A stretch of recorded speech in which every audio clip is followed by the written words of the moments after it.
Hello, friends, and happy Saturday, and welcome to another Where Are the Comics? The comic community interview series that I've been doing for, I guess it's about 6 or 7 episodes now. Thank you for making the time, for coming and hanging out. Hopefully, if you're on my coast, you got your coffee, or if you're on the East Coast, you're making your lunch or whatever. But welcome in. This is a series that I've been very amped to do for a while. I feel like the best part of comic book collecting for me as an adult has been all the great friends that I've been making and the people that I've wanted to get to know better. So I've been waiting for the right opportunity to kind of do a live stream series where I can talk to some of these amazing people and hopefully get you guys to know them as well. Today, I've got an incredible guest, somebody that I've done competition shows mainly with over the years, somebody who's always down to mess around with comic books. I've hung out with him on Jig's Kingdom. If you've not followed Jig's, that's a notification bell you need to hit. This gentleman is incredibly knowledgeable, incredibly fun to hang out with, and an incredibly friendly, awesome guy. So let's bring him in. He's not the worst. He is Rob Worst. What kind of crap is this? You said there's going to be lunch now? You're making lunch? I mean, it's morning, right? For me. Yeah, morning for me just means Monster Energy drink. Cheers. There it is. Yes. Cheers to you. Hi, Rob. How you doing, man? Oh, good morning, John. Good to see you. It feels like I never went to bed and never left this room, which it often feels like every time people watch our show. For those that don't know, yeah, Rob, his link is down below. He was live just last night. He does his Friday night stream. They're going over the speculation market, and they're going over the flaws in the thinking of modern collectors. So you can get in there and learn some cool facts. But then they're also just having a giggle about this silly collecting medium of comics, right? And I always enjoy the crew that you have over there every Friday night. Yeah, we try and keep it a large amount of crew because every now and then it's Friday night. I don't expect everyone to show up every night. When we have a full house, it's great. But I also know that if I start getting tired, it's not like I can just cut and go to bed. It's like, no, we start out with the top 10, which I suspended during the government shutdown. We just brought it back last night. But if we have a huge open house right after we finish top 10, it's, hey, what books did you pick up for the week? And then we sometimes have a discussion on a topic. But sometimes we put it out there that we do, and it just never happens because, hey, we're comic people, and we're like ADHD or sometimes autistic ADHD. We're squirrel. Yeah. Hey, Yule's here. You know, it feels authentic to, I think, all of our collecting habits, and I think you also dispense a large amount of knowledge, I think, around the market and where it's at, and I think there's a lot of value in the content you're making every Friday. So thank you for doing that. It's one of these things that if you know something, don't keep it to yourself. Yes, information is the coin of the realm, but we've been doing this for some of us 30, 40, 50 years. I mean, we have people like Monty out there that has the best of the best, but he's older than us. He picked a lot of these up off the shelf when it came out.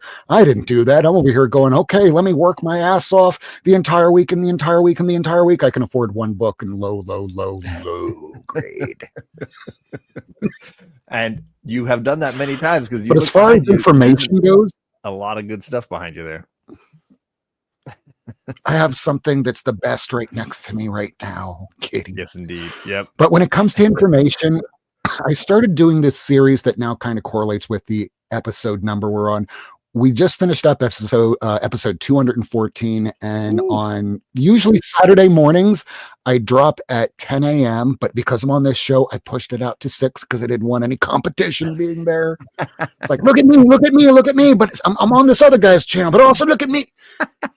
We want to open it up. So the comic tip for today is about CLZ and cover price, because you remember back at the beginning of the pandemic when none of us had our jobs. It was just stay home.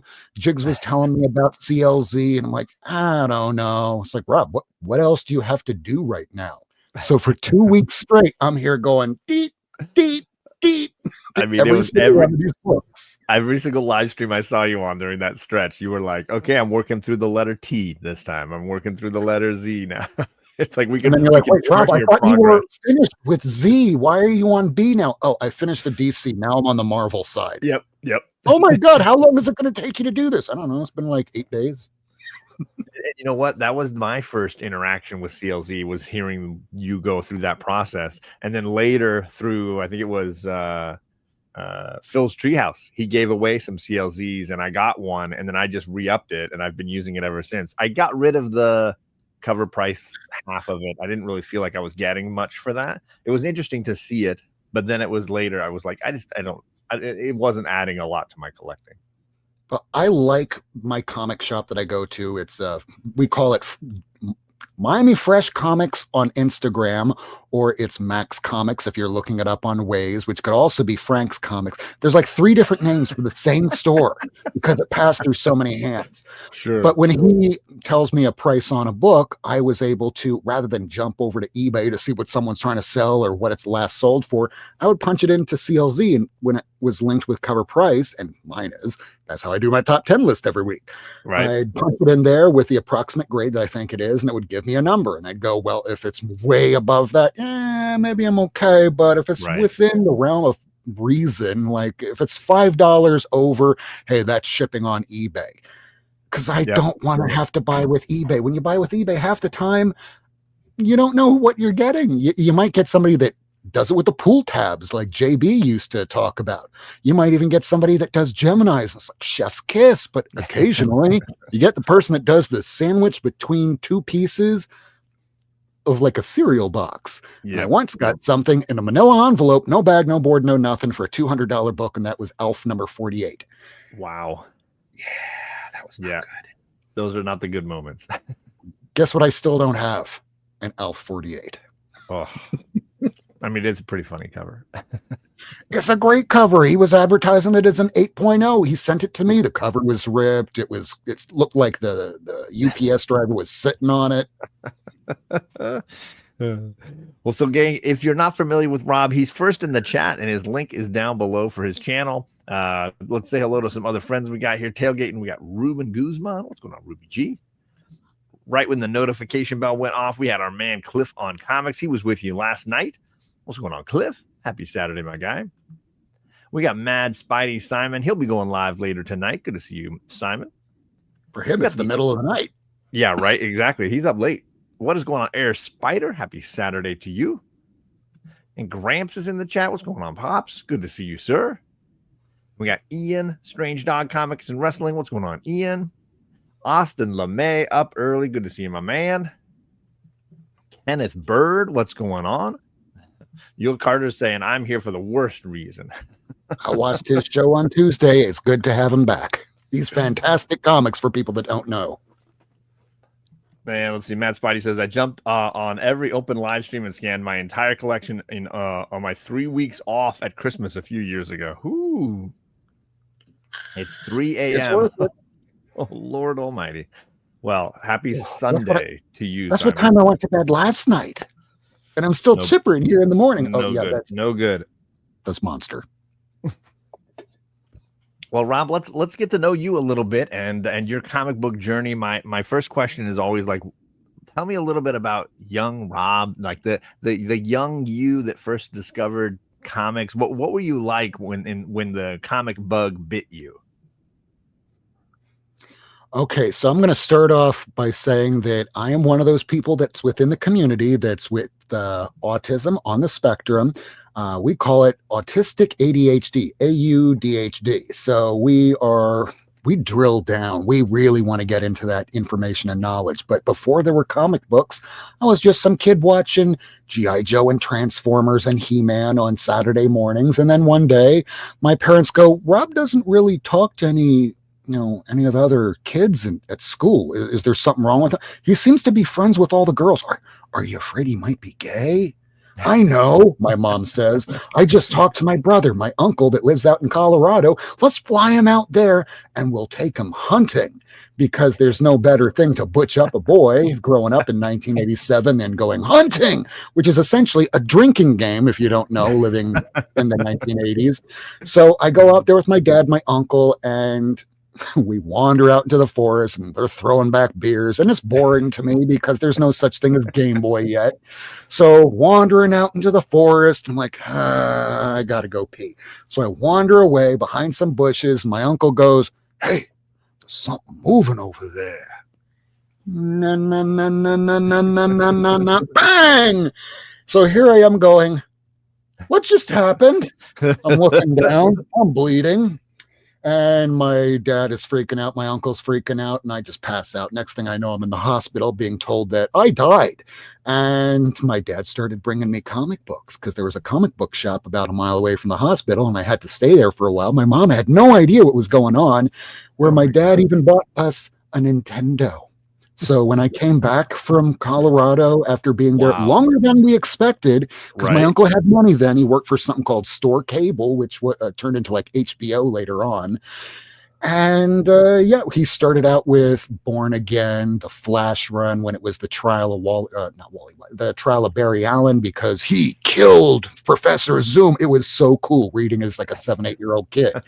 And I just kept doing it. And then roll around to 1989 with Batman and the new movie coming out, and they're going to put out an animated show. So here I am in middle school trying to play on a volleyball team, and I'm a big fat kid by this point because my mom's going, well, we don't know what's wrong with the boy. Let's put him on drugs. So, it's Ritalin. And what does that make me do? Sit in front of the TV with my eyes wide open, not blinking, and just chewing on some Doritos. Wow. 1980s Ritalin. Holy cow. 1980s Ritalin, yeah. So what wound up happening, I got real big and I tried out for the volleyball team and it sucked. I didn't get it. So I come home and what's on? The very first episode of Batman. It was the one with Man-Bat. I'm going, okay, this is cool. Oh, the animated series. Heck yeah. After about 3 episodes or so of watching that, I went, are there any comic books of this? And that's when they started putting out Batman Adventures. And it was the first comic book run that I completed in its entirety. So I had the first Harley Quinn before that was a thing. And I remember people saying, hey, did you know there's a $100 book? I'm like, really? I got it for like, what, $1.25 at the local CVS? Oh my gosh. Rob's story gives me PSD clips. Hey, but I'm alive, and that's the important thing. I keep saying always in every episode, rule number 1, don't die. Rule number 2 is don't be a dad. What's up, Matt? What's up, Alec? Happy Saturday, gents. Wow, that your story reminds me of Unbreakable and Samuel Jackson's character getting seriously injured, and mom gifts him comic books as a way to deal with that tragedy. It seems like you were a guy just trying to find his way and everybody was pushing you in directions. What did that feel like as a young man trying to find your way? I mean, I tried playing high school football and everything, but no matter what, it always came back to, I have not missed a new comic book day since about 1993. Wow. And throughout all of this, I have been shot, stabbed, struck by lightning. Oh my God. Been hurricanes. There's been floods. I was even homeless for a period of time because when you lose your job, you get to find out real fast how long you can go without a paycheck. For me, it was 6 weeks, which is why when the government shutdown happened and SNAP was being taken away, I felt for those people because I was one of those people. Sure. So I still wound up having enough money because I had some bigger books, so I'd sell them to the comic shop, and in turn, I'd buy the new books that week. I was so dumb. I even did that with a Hulk 181, and I still don't have a Hulk 181 back again. Oh, man. Wow. So, yeah, people would push me in different directions. I thought that joining the football team in high school would mean that I wouldn't get my ass kicked anymore. All it meant was that I was growing up, I got a little bit stronger, and I was taller than everybody else, so nobody really picked on me. But really, I just didn't want to be picked on. That's the only reason why I joined the football team to begin with. Sure. And you got the jocks, you got the stoners, and you got the nerds. I was all three. So I wasn't hanging out with anybody. So you kind of like a social chameleon in that way, where you just were like, I just want to fit in with the different groups, but I'm my own person inside. So what I didn't realize at the time is that, yes, comic book people, most of us are introverts. We really are. When we wind up talking with others that are also into our habits, we're still introverts. We're just communicating about something we really enjoy. That's part of that autistic spectrum deal where we really get into something and we start info dumping. And that's when if you start getting some self-awareness, you'll realize that dead-eyed look in somebody's eyes when you're about 20 minutes into a conversation on how superior Spider-Man came to be.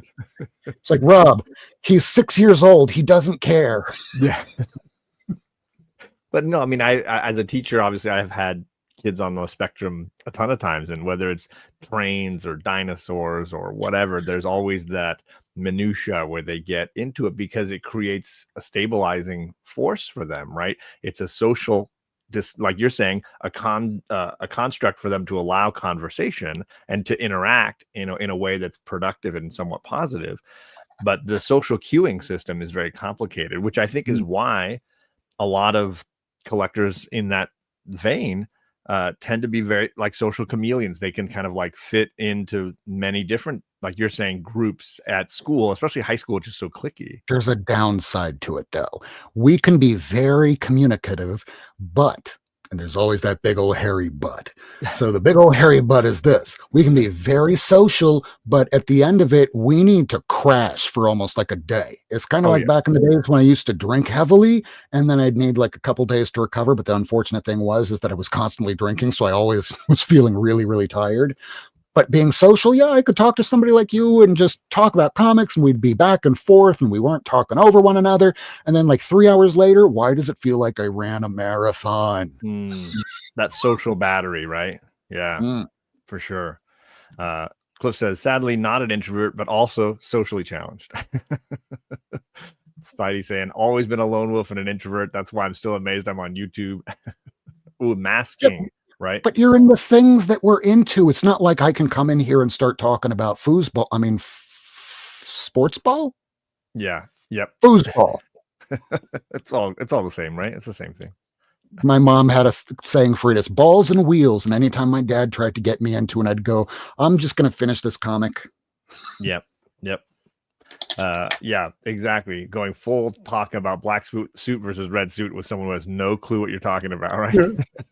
Secret Wars 1 check out the latest issue of Venom, issue 251 at the very, sorry, I'm going to spoil this for some people. At the very end, Mary Jane is going, okay, I got the Venom symbiote and I want to look more heroic, so I'm going to look like the most hero person that I know.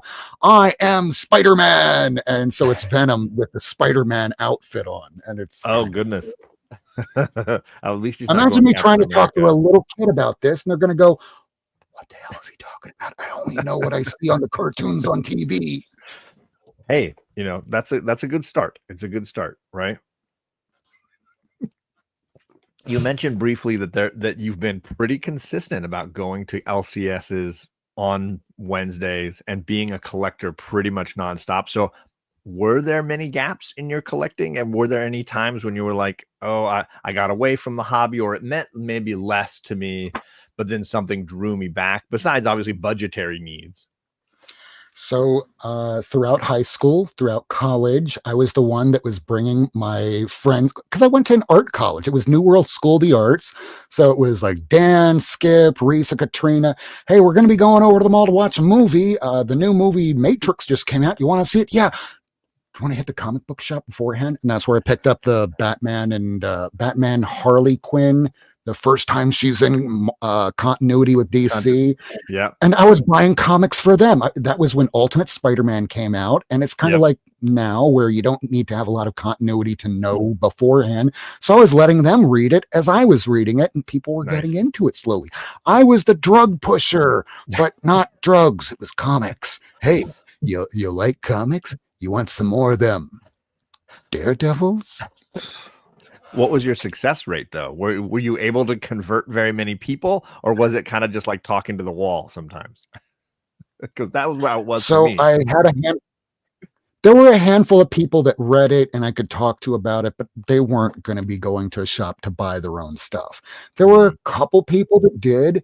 This is why I have a very spotty run of Wizard, because every time I'd get an issue, I'd give it away for the most part, because take a look at this. This is really cool. And then you can go and find the book yourself. I'd give it away, never hear about it again. It's like, did you pick up that book? What book? Oh God, I gave it away for nothing.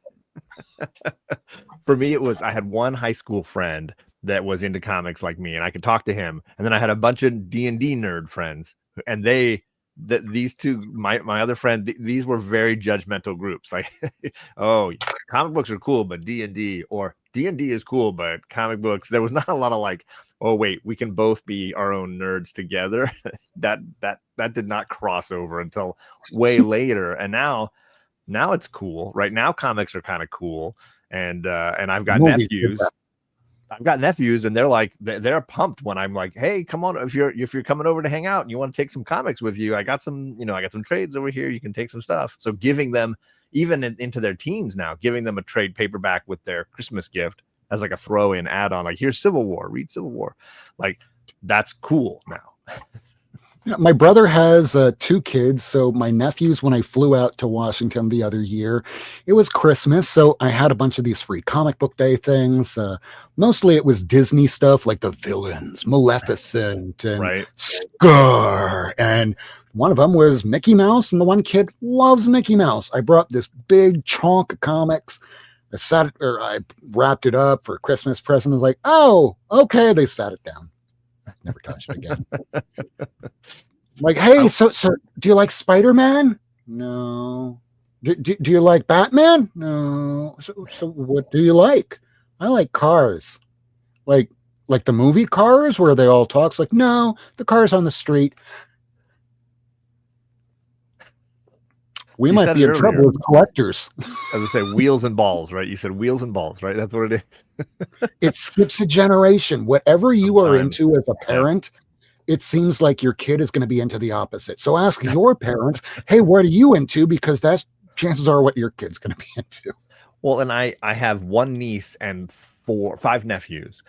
So like the nephews, I'm cool for the nephews. Like, I even had one of my nephews, I remember, like, it was like 6 years ago, he was like, hey, Uncle John, do you know anything about Silver Surfer? And I was like, okay, let's get into this, buddy. Come on. Are we talking Mobius Surfer or Kirby Surfer? We're gonna go straight out Tony Scott from Crimson Tide. I had a trade of the Silver Surfer Volume 1, like the first like 6, 7, 8 issues, whatever. And I gave him that, and then I gave him the Galactus storyline. I had like a hardcover of that from like the Marvel Masterworks or something. And I was like, I was the coolest uncle that year, because I was like, oh, I got all your Silver Surfer, buddy. I got everything covered.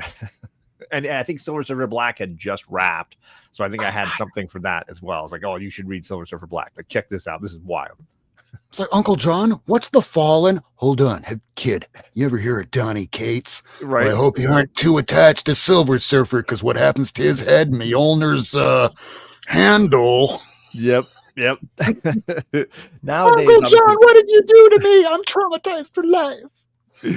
Well, now they're all in high school, so it's a little it's, I don't know how cool it is now that they're discovering the other gender or whatever they're into. So it's like, I don't know that I'm as cool now, but we'll see, because Christmas is coming. Right? 6, 7. Everything's 6, 7. 6, 7. Yeah. No, nothing makes sense anymore. And for them, they just want to fit in, because that's what high school's about. Despite the fact, hey, any of you out there, if you're in high school, you're not going to remain friends with any of these people that you know. You're going to hear about them 10 years later, go back to see them and go, my, this is depressing. I'm going to go back doing what I like to do. And that's what life is about. Figuring out what you like to do and not giving a shit what anybody else thinks about it. Right.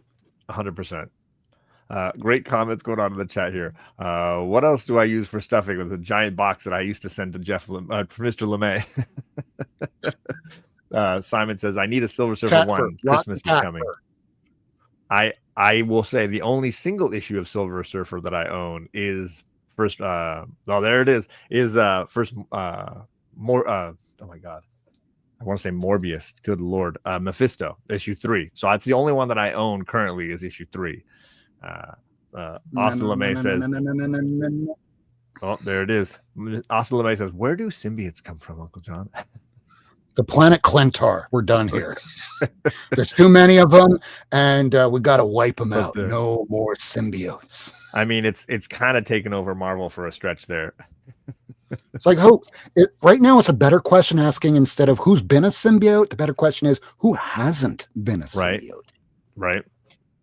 Let's move to like current Rob. I know that you and I share something in common as far as family goes. I am a newly cat dad, only a few Oh. years in on my cat dad experience. How long have you had your friend there?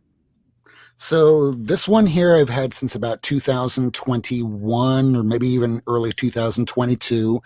Because way back after I was trying to get sober, I was with this girl, Randy, but she passed from kidney failure. But she always Mm. asked me, if anything ever happens, can you take care of my cats? I'm like, that's never going to happen. You'll be fine. You'll be fine. And one day I get back from Key West from a week-long trial to get a text about what happened. Oh So no. fast forward a year later, and her mom reaches out to me going, hey, these cats are a handful here, and I'm not a cat person. Can you come and pick them up?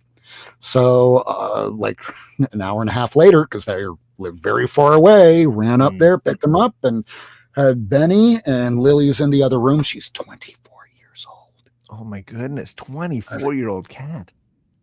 She pees on the floor, so she doesn't sleep in my room anymore. So she'll go from the cat room, wander about 5 feet into the bathroom where we keep all the litter boxes, and then just pee right there on the floor. Poor girl. But she eats well, she meows, she responds to petting. 24 years old. I don't get it. Wow. That is like a Terminator cat. Holy cow. Are these the first pets you've owned in your life? No. Okay. I had before this, Jaka was this beautiful white Siamese cat, and like towards the end of before the pandemic even began, Jaka got sick, and I had another one, Angel. They looked very close together. So when they passed, I got Max. Max is the black cat you often see back here. And him I've had since 2019. And then these little guys here came about 2021, 2022. Wow. Yeah. He's like, you can pet me, but not for too long. I'll bite you. We are very new to pet owning. I grew up with dogs, and my wife had very unusual pets. They had like a turkey at one point. They had chickens, a salamander, some lizards. And she got to the phase where she was like, as an adult, I don't ever want to have a pet. Like, the pets are awful. She hated it.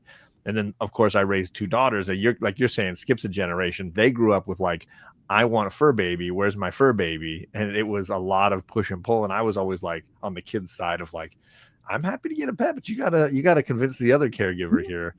And then the stray cat that we now own shows up at my school with her kittens. And over the course of a year, we are caregiving her through her, getting spayed and all this kind of stuff. And before you know it, my wife's like, I kind of like this one. We should keep this one. Cats are great because they don't require too much attention. As long as you put food out, you're good. They'll come up, sit in your lap, and when they're done, they walk away. Yep. They're less needy than children. Oh, definitely. They might bite you occasionally. Except for the 4 a.m. wake-up call when it's like, hey, there's no food in my bowl. Yeah, when they walk right up your chest, get right in your face and go, meow, meow. She's more patient than that, but she will just climb on you and like sit and just wait until you wake up. So she climbs on my wife's hip if she's laying on her side and just sort of like sits on her, and I'm like pulling her off. Just kind of be like, hey, just give her some more time. What's up, Reverend? Good to see you, my friend. So has being a cat dad, has that changed? How has that impacted you and your hobby at all? Are you like, okay, I got to be careful what I hang up and what I put out? Are they going to knock stuff over in here? So the trick is to get them used to being around comics. So if it's the new books or ones you don't care too much about, put them out around where they walk around. And if they start to almost walk on it, you're like, no. After about maybe a couple weeks of that, I let them in here. They don't walk on books. They don't tear anything up. It's just about not making it taboo. It's kind of like when you're raising a kid and you're telling them, don't do this, don't do that, don't do the other thing. What's the first thing they're going to do? All those things you told them not to do. But you expose them to it and you're like, yeah, this exists. This is the good part. This is the bad part. They're like, oh, okay, we're good with that. Yeah. I let my cats around the comics. They don't walk on any stacks. They're good about that. But then again, I try not to keep them in stacks. I try and every week put them away. Some weeks are harder than the others. Yeah, I've used a few short boxes. I got a few short boxes I use for like a little like lay down spot where I lay a towel across the short boxes and that's where they chill, or she chills. But she does not go up here behind me where the slabs are up. I'm always worried like I'm gonna come home and find slabs all over the floor. But thankfully it's a carpeted floor, not a hardwood floor where they're gonna like shatter when they fall and hit the ground. Yeah, and Mad Spidey and Bleeker right in the chat there. Not all cats and dogs are the same. Some will be very different personalities where they'll be totally cool with your books for weeks and weeks and weeks, and all of a sudden, hey, look, Iron Man number 68. It looks like a piece of plastic's hanging off of that. Let me fix that. Yeah. Oh, yes, for sure. And Mama, the cat I have, is far less interested in those things than what's going on outside. So as long as we give her access to window ledges where she can look out, she's less interested in knocking stuff over just for the fun of it. She's not like it's that. about moving things, and comics aren't moving unless you're reading it, and then they want to tear at the pages. 100%. 100%. Cliff's saying this Which is is a reminder why that I can't have pets. It's one of the reasons why I wind up bagging and boarding my comics immediately. And rather than reading the physical books, I know this sounds so dumb, I read it digitally. And a lot of people have a problem with me doing that. I'm like, why? I own the actual copy. It's There just it that is. I'm getting older. My eyes aren't the way that they were before. So certain type I need to blow up. So Right. great example. If you remember the Batman Who Laughs, Yeah. every time this MFer spoke, black background, red type. I'm also colorblind. So Oh, I'm looking Jesus. at this going, well, I guess I'm not going to know what the fuck the Batman Who Laughs is saying. And then one day I go, hey, there's this illegal site here. I'm like, is it going to give me a virus? Probably not. Okay, I'll check it out. I have the books. Wind it up. Oh my God, the Batman Who Laughs is actually kind of cool. He's overexposed, but he's kind of cool. Unfortunately, I couldn't read it at the time because it was just too small and the type was just not right for me on a page, getting older, trying to read. Sure. Yeah. No, I think there's a ton of people that find the benefit of being able to. I mean, I love being able to travel on a plane and just have comics in my iPad and be able to like swipe through things that way, as opposed to needing to bring an omnibus or something on an airplane so that I could read some books. Yeah, I got my iPad right here. This is what I wind up reading most stuff on. Sure. And I will say that's what we use for like Omni X-Men when we're doing our slideshows. We want to make sure we're getting the best quality graphics. So I read the omnibus. I might read my single issue and I'll read it digitally so that I can enjoy the panel to panel, those panel to panel like swiping systems where you're able to like save the shock of the splash page or that piece of artwork, and you're kind of able to like inch through the story and have it revealed. That it's a really fun reading experience.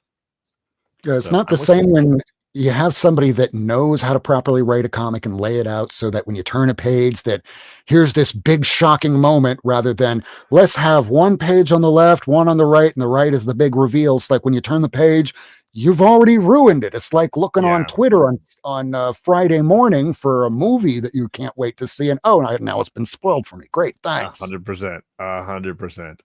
People that have been writing comics for any period of time know how to write it from page to page, know where the break's going to be, know where the page turn is going to be, and they know how to write it properly. Others go, I want to write a movie, but they're not going to pay me to do that. So instead, I'm going to write a comic book. I don't want to read your film push. No. Yes. What's up, Arturo? Good morning, sir. And DBS, I've what's done going that. on? Yeah, take a photo and zoom in for sure. Absolutely done that. Absolutely. These days, when I get a pill bottle from like the supermarket, I take a photograph and blow it up. Pinch and what zoom. Are the directions? I can't read this shit. Yep. You ever grab the bottle and just try to pinch and zoom the bottle first and then realize, oh, wait, I got to take a picture first? I have done this. I was curious, obviously being in this hobby as long as you have, hopefully going to some conventions and things like that. I love hearing about experiences, positive or negative, with creators, people that you've maybe had a chance to meet. Because I've had some real winners and some real losers. I was just curious of some experiences that you were that are sticking in your memory when it comes to creators you've met.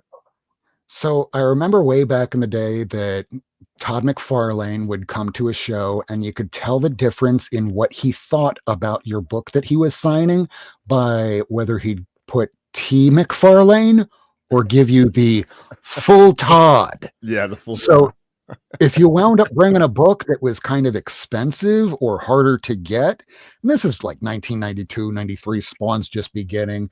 So if you brought him like a Spider-Man #1, you got a T. McFarlane. So I had like issue 1 and 2, T. McFarlane. The guy that was right ahead of me, he brought one of these things that was like the platinum edition. He got the full Todd. And this was back in the day when signatures were free. Also, way back in the day, I was going to conventions, and really, I can't even call them much conventions like they are now. There were comic book shows, like at the local library. And Stan Lee was there because of South Florida, and he loved hanging out here. And if you didn't know who Stan Lee was, he's not wearing some high value clothes where you're going, oh man, he's wearing like Gianni Versace. It's like, no, he's wearing shit from Walmart. That's how I learned about people that have money and how they spend it. They don't want you to know that they have money. The people that want you to think that they have money, they're the ones that are wearing their entire bank account on their body right then and there. So Stan Lee, when I was being taken to these shows, my dad would take me because I'm a little kid. I'm like 10 years old, 12, 15. And every time I go to one of these, he'd find one of the older people to talk about balls and wheels and sports and cars. And my dad found a companion in Stan Lee. There was one show where it wasn't a big show. It was like at the War Memorial down here. He was doing a lecture, and it was a circle of people, and everybody wanted to talk to Stan. But what did my dad do? Talk to him about nothing but cars. And other people, I'm sure, wanted to talk about, hey, back when you created Spider-Man, Steve Ditko created Spider-Man. Jack Kirby created everybody. Stan Lee was the hype man. I understand this now. Definitely. But back then, he was a hero to us. And still today, he's the hype man. We need a person like Stan Lee, somebody to hype up books. We don't have that today. Now it's, hey, you, the introvert that's writing this independent book, you are going to need to advertise that yourself. Like, but I don't like talking to people. Yeah, welcome to the world. I mean, that's what our YouTube channels have kind of become. We are the new hype men, right, and women for these books, because even the companies publishing these things don't have the budgets to really get the word out. So we tend to be the ones that are celebrating that new issue or talking to that creator online to create buzz about something, because this medium doesn't have that system.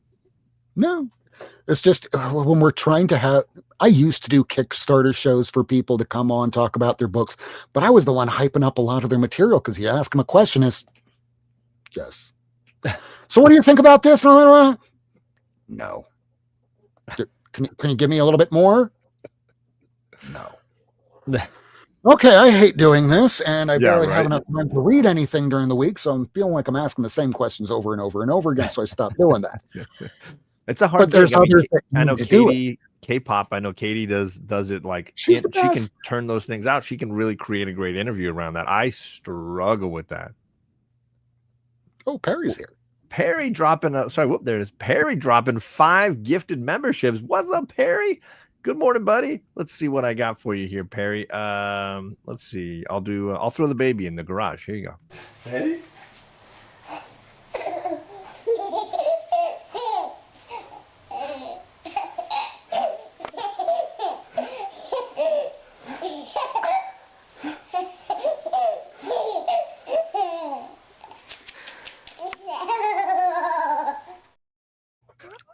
A lot more positive than I thought it was going to be. Like, oh no, don't let the kid's head hit the ceiling. Yeah, right. It'll affect them for life. That's one of the only recordings we got of Charlie's baby dolphin laugh that she used to do.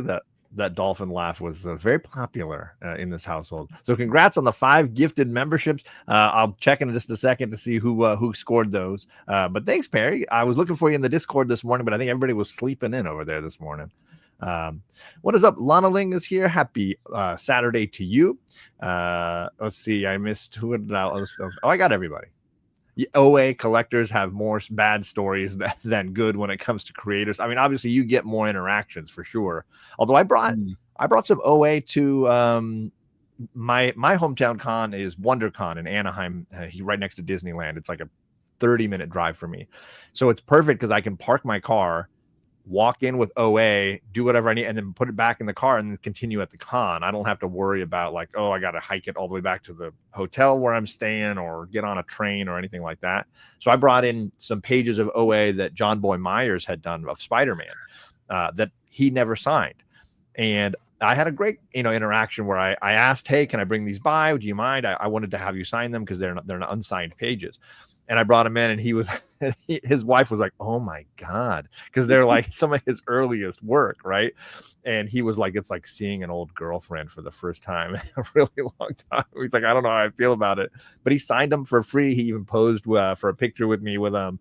It was very fun to chat with him. He was charging a ton for signatures, but he was like willing to sign them for free. It was really nice. So I had a good interaction. I got signed for free. Is that just because he was talking with your dad?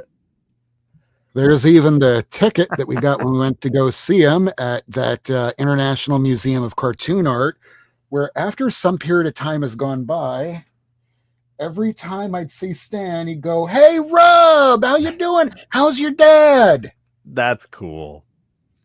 I was first embarrassed by this because, growing up in the 80s, 90s, it's like, oh no, my parents are so embarrassing. But now being an older adult, it's like, hey, that was kind of cool. He knew who I was. It might have been because of my dad, but he knew who I was. Right. And he did have a saying during his lecture that I've kept with me ever since. And I've misattributed it to other people because I've told this story so often. But at the lecture, he's telling us about how he created all these characters, which didn't happen because he didn't create them. Right. But he did say this: if you want to be successful in any medium, it doesn't matter what it is, you have to have three things. Really, about two of those things. Number one, be a superstar. Not everyone can do that, so you need the other two. Number two, get along with other people, because when you get along with others, they'll go, well, I need somebody to work on this, and who can I use? They're going to choose somebody that they like and can get along with, and if you're a pain in the ass, they're not going to want to deal with you. This is why so many people are now comic skaters. And number three, it's be timely. Make sure you get your work in on time. If you're working at another job, be on time to the job and be punctual about turning stuff in, because this was a period of time at Marvel when you had all these hot shots like the Todd McFarlane going, fuck you guys, I'm going to go work for this other company now. We're going to call it, I don't know, eeny, meeny, miny, Image. That's it. Yeah, Marvel did that too once upon a time in the 60s, even though it was still part of National DC. I feel like the simple rule of being on time or being on schedule or being on deadline or whatever is vastly underrated in success stories across the board. I think I remember some Tom Hanks interview where he talked about the 3 best pieces of advice he got for life or working in Hollywood. And number 1 was just be on time, like be there when you're supposed to be, or even a little early, just be ready, right? Being ready is so vital. What do you see when you go to a Firestone or an auto repair shop? It's like, one, well, we're going to charge you extra if you're a dick. But the other one that you usually see right above when you walk in is the 5 Ps. Proper preparation prevents poor performance. And I've carried that forever because I see that in every auto repair shop I ever go into. And it's true. If you don't properly prepare, always be yourself. Unless you can be Batman, then always be Batman. Yes, be Batman for sure.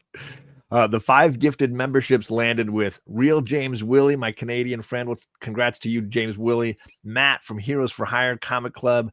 M Dubcat Ryan, congrats to you. A Legion of Comics, Mark got a membership, and Hazu. So congrats to the 5 of you. Thank you, Perry, for doing that. And we got my man James in the chat. What's going on, MJ? Good to see you, sir. Hope your Saturday is going well. Outside of comics, are there stuff that you find bring you joy, things that you enjoy doing? What is it? Obviously, this is, for most of us, the hobby. And there's not a whole lot else that we need as far as bringing us relaxation and joy. This is it. Reading these, talking about these, collecting these, organizing and reorganizing these. But is there anything else that brings you joy from other hobbies? So I, for a time, watched anime because I had girlfriends that were into it. So I adopted a lot of it too. But I started off with Ron Mahaf back in high school because for $30, you'd get 2 full episodes. Man, that feels like a ripoff today. And they just re-released it on Netflix. It's great. So I'm still into some anime, but like when it first started coming over here in abundance in the 90s with Sailor Moon and Dragon Ball Z, it felt like something brand new, but I went fully down the rabbit hole where I was realizing that most of this is just copying one another. And much like comics, it's generations being brought up on this stuff. So now it's fans of fans of fans of fans that are creating a lot of this stuff. And a lot of it is mediocre. Some of it's fantastic and some of it's trash. Just like comics, just like anything else. Any art form, yeah, for sure. But you might also notice that I have like a co-title for my show, Collecting Comics at the End of the World. It's not like the world is ending. It's like George Carlin said, the earth will be fine. We're going somewhere. It's going to be like a dog with fleas. It'll just shake us off. So yeah, I'm into catastrophism. I like looking into possibilities, how the world might end. So I'm over here going, well, I live in Miami, and well, if Putin decides to launch a nuclear cruise missile into the ocean and cause a nuclear tsunami, all of this time and effort I spent into these books here are going to be gone. Same thing if a comet hits into the ocean, gone. I got to get to higher ground and soon. Yeah. I mean, that's the I mean, obviously I live near the ocean as well. Sea level is a concern, right? An ongoing concern, especially with places that have levees and, are you just have basically right zones over there. Yeah, exactly. For sure. And we just saw what happened in Indonesia with this camera that was photographing a building outside, and you could see the land masses as they just shifted. Yep. It's like, that's what happens. But then it radiates outwards. And I mean, you don't see it back here with all the comics because we live in Miami. How are we going to get an earthquake? It's like Cuba's had an earthquake. Haiti's had an earthquake. Miami hasn't had one yet. We're basically on coral and limestone. It can happen. So there's a fishing wire that goes across all of this here just in case. Well, it's everything I do because of my job as a court reporter. Just in case, because I see liability everywhere. I when I was a kid playing t-ball, one of the kids on my team was Justin Case. I'm not even joking. That is like the best name I've ever heard now. Like my name is Rob Worst, which means that I can only have a certain amount of jobs. You don't want to hire me to be your car detailer. It's like, oh, what's his name? Rob Worst. He's going to rob you in the worst way. Is he a car dealer? He's going to rob you in the worst way. He's a court reporter. I don't think he can rob me there. The plumber, right? The Rob Worst plumbing. It's like Great Expectations. It wasn't so great. Kitty, stop eating the plastic. Uh-oh. Plastic eaters. Plastic bags. Oh, just the bags. Okay. As long as it's not the slabs. A little garbage can right down here. I start hearing crunch, crunch, like what the god, cat. Mine jumps into the trash can and just will like wait down inside of it like a little trash panda. As far as like travel beyond the Florida area, is there any experience you've had in the world that's been life-changing or impactful for you that's left some kind of a mark on your experience? So I used to say this back in college, and it turned out to be true. If I can be poor here, I can be poor anywhere. And because of the way that world and politics and government has gone, that if you have to go to a job, you're a poor. Oh, but I'm middle class. We're one of the poors. If we can't take a ship down to the Titanic, we're one of the poors. If you have to wear a suit to go to work or get dressed to go, you're one of the poors. I'm one of the poors. So yeah, because I worked for a place called Swiss Watch International. It went out of business a long time ago because it was sold to venture capitalists that all they do is take a company apart for its best parts and sell it to make some profit and then get rid of the rest.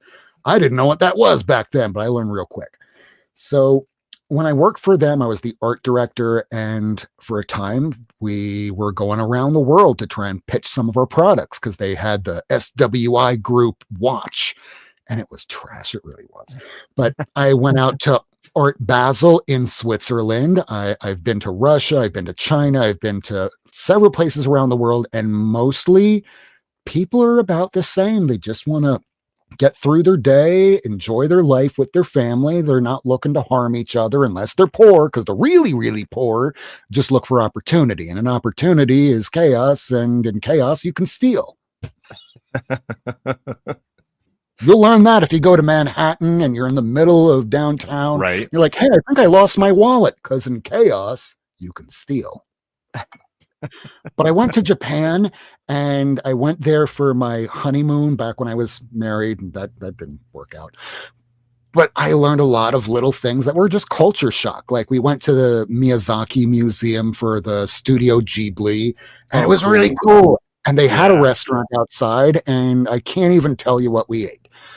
But we left a tip on the table, and we start walking away with our tour group, and this waitress starts chasing after us. I'm over here going, oh, is this going to be like a movie where she's going to kill us? I'm ready to die. I'm so ready to die. Oh, no, she was chasing us to give us our money back, because they don't tip over there. It's like, EA. No. Here, take your money back. We don't tip here. Oh, that's crazy. You'd think they would just be like, just take it. My favorite story from there is, well, here's a stupid gaijin story.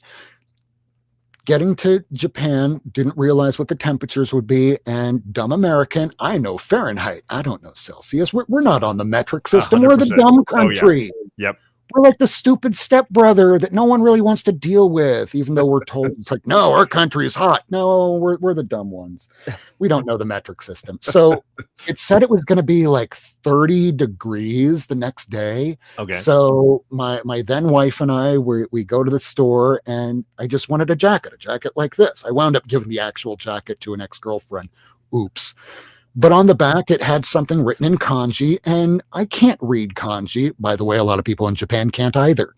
So I'm asking, like, hey, what does this say? And the guy's like, I don't know. So there was a group of these girls that were in like the traditional outfit, and I'm like pointing at it going, what does this say? And they kept going like this and laughing. So I'm like, well, I'm getting a response. So I like this response because they're laughing and giggling. So I'm like, yeah, fine. Here's $40. Take the jacket, put it on, start walking through Osaka. And I keep getting like the pointing and laughing. So like, I'm like, yeah, I'm dumb guy Jen. At least I'm making you guys laugh. I had college kids, because this was in the middle of a cherry blossom festival. These college kids would run up to me to put their arm around me and take a picture with me. And it's like, no, turn around for your jacket. So later on, it was our tour bus driver that went, oh, what that means is it's hard to put into words. I think in America you have BDSM. That's a domination. And then she was explaining that there was some TV show on, that it was like a teacher or something, and they were big into being a sadomasochist. Like, so are you telling me I'm wearing a sadomasochist jacket? And my wife is like, oh my God, Rob, like, I'm going to wear this the rest of the trip. Oh my gosh. You start carrying out a little riding crop everywhere you go. Yeah, I'd have people in a crowd going, hey, and I'd go like that right back to them. Oh my God, that's hilarious. Oh, those are good, but those are fun, good experiences when you're experiencing that culture and you're kind of interacting with it with a sense of humor, I think, instead of all fragile gloves and things, I mean, Japan's the one area where you can have 300 bikes in all these bike racks and not a single chaining it up. Yeah, that would be cool. That's nice to see.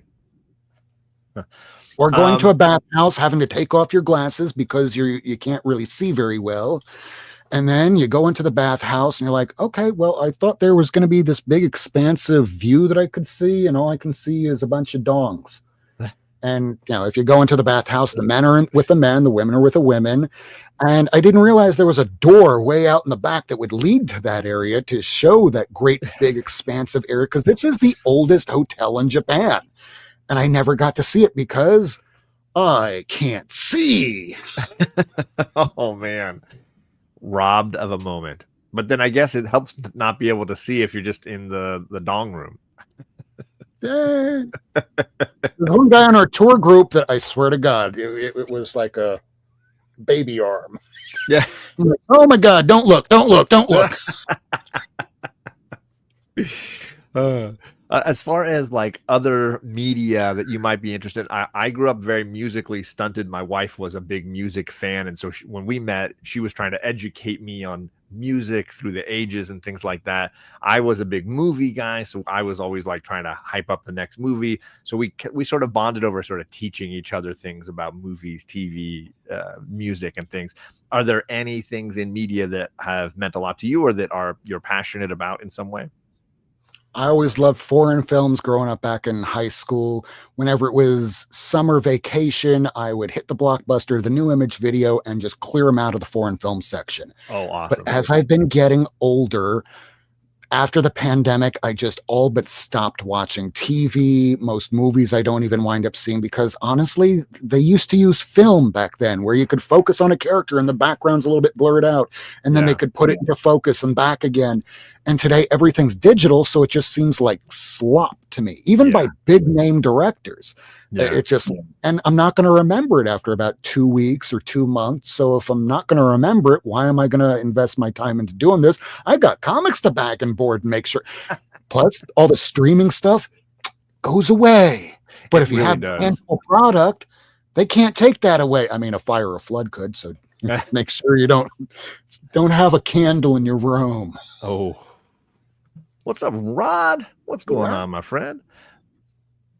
What country films were the ones you would go to first then? If you're cruising that foreign language section where you like, ooh, I prefer films from Italy or France or Japan or Korea, was there a nation that you're like, these guys do cinema right? Which one was the best? The answer to that is yes.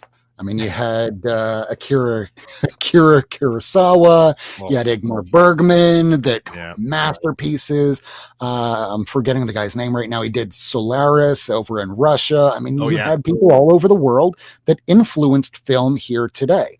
100%. And I don't remember a lot of it, but it really influenced me in the way how I wanted to tell stories way back when. But then I realized something really fast. Jack Kirby was dead on accurate. I want to work in the comic industry. Well, I did for a teeny tiny bit of time until I broke my neck. And he was right. You're racing to work in a sweatshop. Like the pay rate for a page back in the 90s was actually more than it is now. Oh, wow. So people that are trying to break into like Marvel and DC, it's like, kid, your work should be in a gallery. Your comics will break your heart. Right. Yeah, that's a great point. For me, like cinema, I was always like, there were definitely nations like I could never. French film either was depressing or too abstract for me. I loved Italian. Oh, the 400 Blows was fantastic. That's super a great old movie.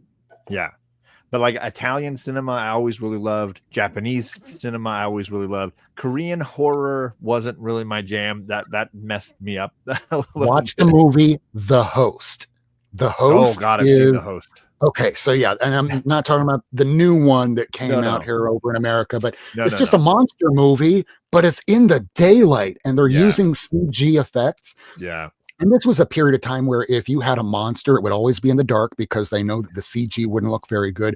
Well, this thing here was running along, chasing after the Korean people as they're running away, snatching bodies. And it was like when we were watching Who's Afraid of Roger Rabbit, and the human actors are interacting with the animated stuff and they're reacting to it. They were doing the same sort of stuff. Whereas today they'll just turn everything into CG to the point that nothing feels like it has weight to it. No. Yeah. I saw a clip from that movie, The Illusionist, with Edward Norton, where they're trying to like do this, like, oh, he's a magician, he's incredible, but the CG looks so bad. It ruins the illusion of the illusionist. It's not the film is hampered by bad CGI versus something like The Prestige where they're doing practical effects. It makes the magic seem magical in some way. Canadian Survivalist in the chat. Let's go back and watch Nightmare on Elm Street 3. Oh, in Nightmare on Elm Street 3, where we wound up having Frank Darabont, the guy that would go on to become the director of Shawshank Redemption. Yeah. There was no CG. All No. it was is practical effects. And I And it just was watched the new so Deathstalker thrilling. movie.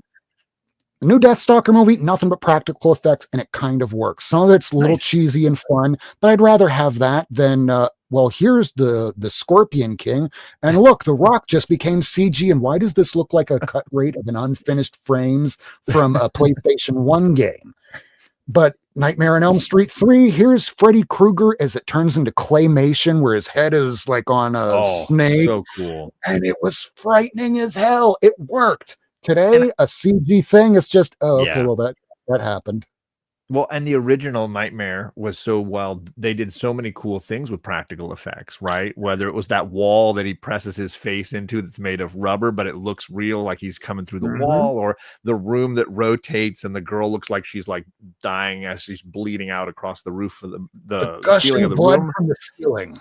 Yeah, they did so many cool practical effects that made it seem real. But if you did that digitally and it looks even a little bit off, it ruins the illusion, right? It ruins some of that for sure. I mean, even our dumbest humans, we have uncanny valley, and we will go, that doesn't look right. It's like, but you've never seen anything like that before. You've never seen blood gush through a wall before. It's like, yeah, but I've seen water and I've seen like vacuous material, and that doesn't look right. Right. For They sure. do it. They do it practically, and it somehow gives that authenticity. Like Independence Day. Here's a whole bunch of models, and we're going to explode the shit out of it. And it works though. On a big screen, you're able to be like, wow, that is cool. They really blew that up. You know, Go to watch the new Independence Day movie. It's all digital, and I don't care. there's a new Independence Day movie. It was a sequel. Oh, crap. It didn't have Will Smith, and this was before Will Smith did the get your wife's name out of my mouth.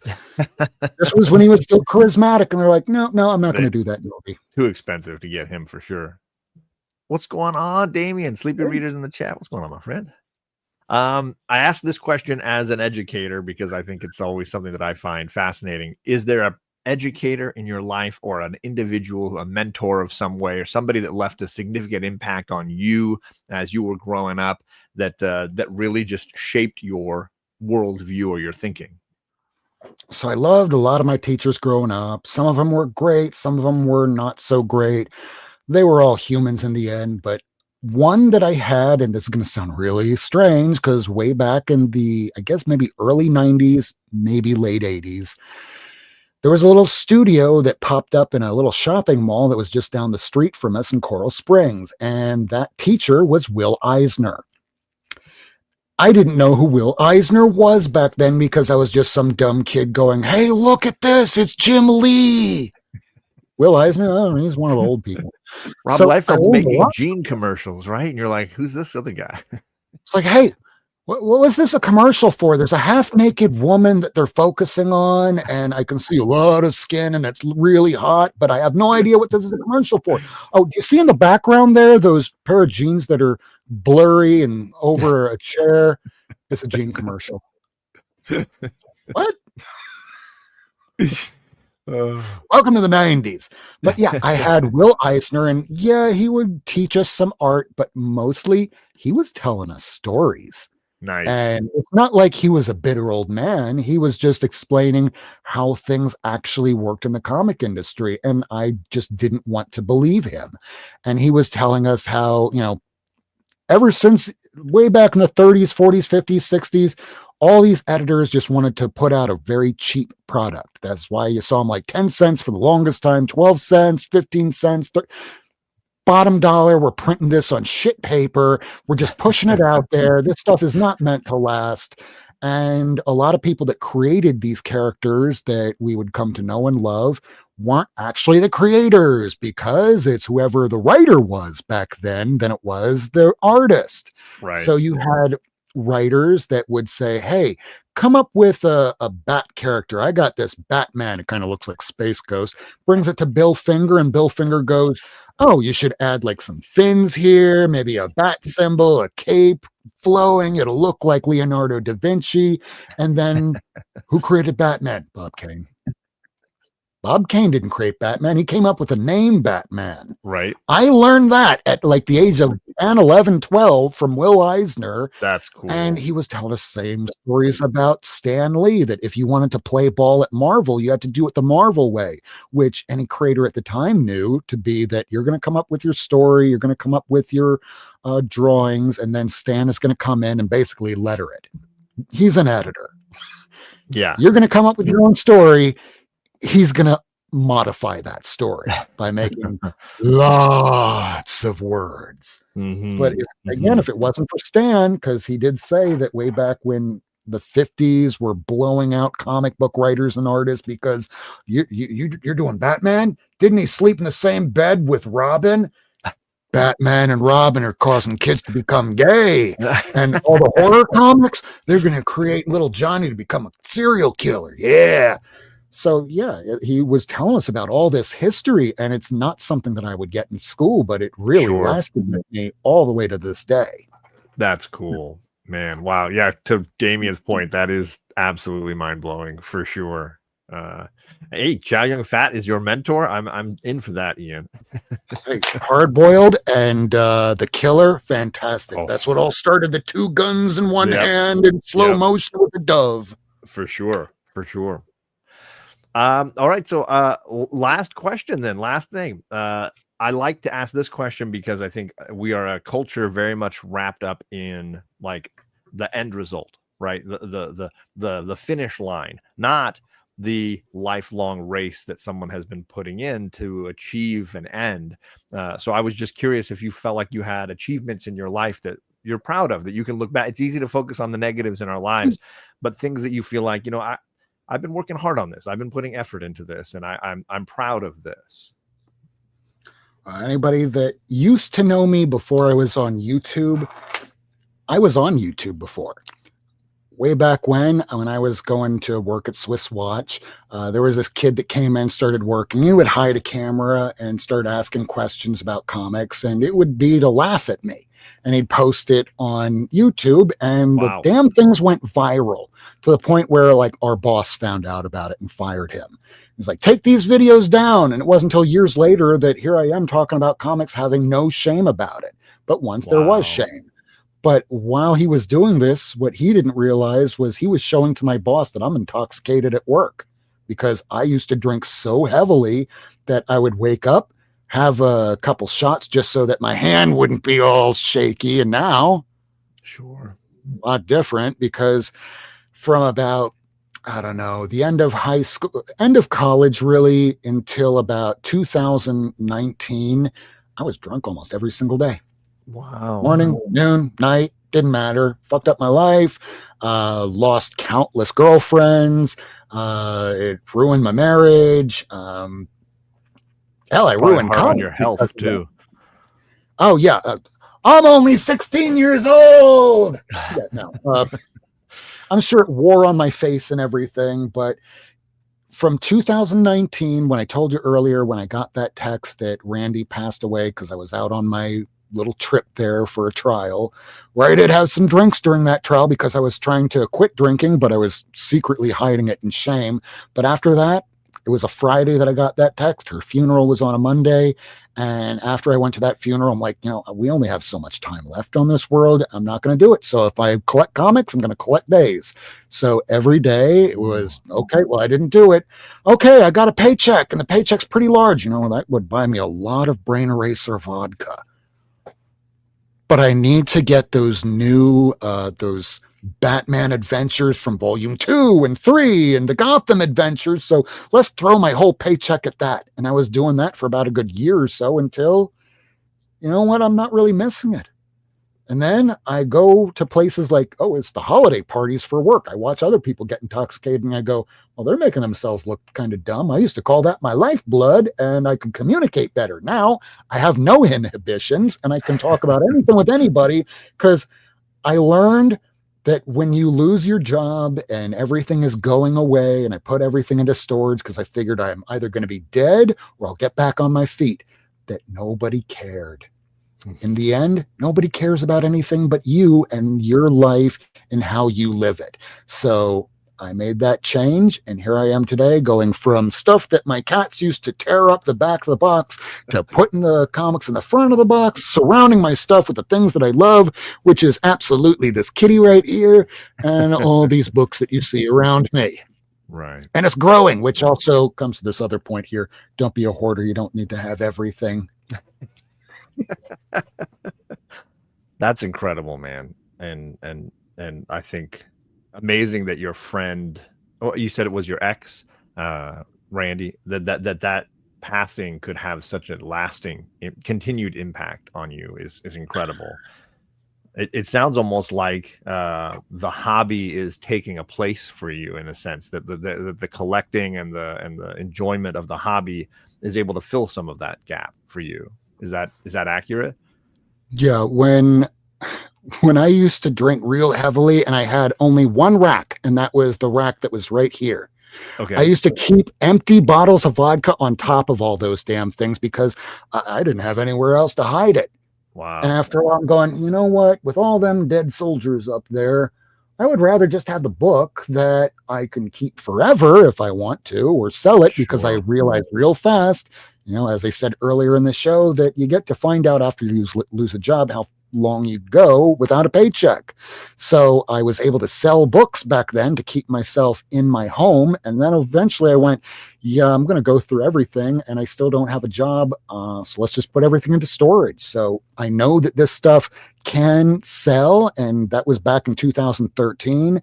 2020 was when everything blew up. Yeah. But this stuff can, if a job goes sideways, at least I have all this stuff where I can keep myself funded for a period of time if the worst case scenario happens. That's a great way to look at it. And I think, and yes, Tacoma, I got to stop buying Spawn. It just takes up space. We talked about the Todd Father earlier. Well, I mean, that it's honestly, that's been an issue in my family for sure. Alcoholism and the impact that's had on people. So I have seen firsthand how hard that is to break that cycle. So congratulations to you for this period of time that you've been so successful in keeping your mind focused on bettering yourself and your circumstance, because that's not easy, man. It's not easy to get out of that cycle. So congrats. I wouldn't have been able to get this if I was still continuing to drink. Oh, look at that. Holy The cow. First full appearance of Sergeant Rock. Now I have most of the entire run of Our Army at War and Sergeant Rock. And why am I doing that? I just love war comics. But back when I was in the throes of pounding a bottle, or like almost half a full bottle every single day, I'd be crashing into these. I'd be sitting down on them or falling asleep and drooling on one of them. Yeah. Like most of the books that I have from about 2009 to about 2016, 17 aren't all in the best shape. Those were new books. I didn't feel like I deserved to get better books. It was only when I got sober that I started doing that I went, you know what? Once I have 1 year, I'm going to get the first appearance of Batgirl. And I did. And I've been doing it ever since. Wow. So you've been kind of like using these comics as almost benchmarks along the path of sobriety for you? It'll be 7 years in April next year. Looking at this room right here, I can see my benchmark and I don't even have to put too much thought into it. That's fantastic, man. That is incredible. Rob, I will say, like, I've always enjoyed our time chatting with each other, but this has been so, enriching for me, just getting to understand better your journey from uncles taking shots at you to you stopping to take shots. Wasn't on purpose. Well, I would hope. Yeah, you're the most positive person I know in the community. So when you ask me to be on this show, I'm like, absolutely. Just tell me what time you need me there. You need me there 5 a.m. I'll make it happen. Well, and I love that you called this interview categories in your reply. Oh, So when he sent out these questions, because I'm a court reporter and I'm used to dealing with these things, they're called answers to interrogatories. So whenever you are suing someone, they send out these questions to go, are you admitting guilt, or are you admitting that you know nothing about it? So he sends out questions and I answer them like answers to interrogatories. So I had something to refer back to if he's asking these questions. It was very Makes me sound smarter than I am. But the fact that you compared it to Comic Gory is it made me giggle. Yeah, we need to have Rod on here to go like, or no, it wasn't Rod, it was forgetting which one it was, going like, I hate this game. But he loves it. We all do. It's just when you're in the middle of it, don't drop $1,000 comic just because you're trying to win. Yes, absolutely. Bueller's here just as we're wrapping up. Thank you, Travis, for swinging by, my friend. I appreciate you. And Rob, his links are down below. I appreciate you for coming by. If you guys are missing out on the Friday stream that he does every Friday, you got to hit that notification bell for when they go live, and then other content gets dropped. You'll catch up on that as well. I appreciate you making the time, sir. I don't have another one of these scheduled right away. I'd kind of like, I've been picking, choosing times and people when I can fit them in. But thank you for being so flexible and getting this done so quickly. Anytime. The best thing about my job here is that knowing that I have a camera right here, I just blur the background and they go, hey, Rob, can you jump on a Zoom deposition? Like, how long is that going to take you? Like 20 minutes? I'm on right now. We just sent you the link. Yeah, I just blurred my background so I can't see the cat spreading his legs and being all inappropriate. My NSFW cat. I'm like, okay, I'm on here for the job. Good morning, counsel. It's like, oh, you're the witness, Mr. John. Do you have your ID handy, whether it's a driver's license, passport, as long as it's government issue? Oh, just hold up to the camera, so please. Thank you very much. Okay, counselor, is there anything else that you need to discuss before we go on record? No? All right, Mr. Witness, you ready to go on record? Yep. All right, the date is, the time is, this is the case name, this is the case number, yada, yada, yada. Counsel, please state your appearances for the record. My name is such and such. My name is such and such. Thank you very much, counsel. Mr. Witness, please raise your right hand. No, your other right. You solemnly swear the testimony you're about to give will be the truth, the whole truth, and nothing but the truth, help you God, sir? I do. Thank you very much. Put your hand down now. Keep placing myself on mute. Go ahead, counsel. That's my job every day. You just got a glimpse into the day of Rob. Just do you do most of your work remotely? Is it almost all remote, or do you go in at all anymore? So I live so far south that I am the only person that gets asked, hey, Rob, do you want to do a Key West job? It takes me 4 hours to get down there. So if it's a 9 a.m., I have to wake up at 3 o'clock in the morning and be out the door by 3:30 or 4 to get parked before 8 a.m. because after 8 a.m., you're going to be paying $30 for parking. Oof. So I get there. I'm assuming you got to get a hotel room at that state to come back, right? You're not going to drive 4 hours back after you're done, right? I do it not every day. Before the pandemic, I was doing it every day and only for $150 every time doing it. Other court reporters were laughing at me. But now I'll drive. That might be all in gas just getting down there. And there's some dumb things that they'll send me down there for. Like there's this one judge that allows nothing to be done by Zoom. You have to do everything in person. So even what they call motion calendar, like, Your Honor, I need to get a deposition. It takes less than 5 minutes, but because they need to have a record, they'll pay me the $350 to drive all the way down there, plus the $70 for the hearing. And it lasts 5 minutes. And then I drive right back because I'm not going to hang out there for some Keys disease. Right. Exactly. Oh my goodness. Well, so try the food. It's 3 times as much as everything else. Well, there you go. That's a perk, right? There's the Not Near Mint link there in the chat, and of course, it's pinned to it's in the description for the video down below as well. And thank you, Rob. Huge thanks to the chat for hanging out with us and having a laugh and sharing their stories. And as far as me, I think the next time I'm going live is Tuesday next week. I'm doing Omni X-Men on my channel, so you guys can catch that. And I don't think there's any D&D this weekend, so I think we're off.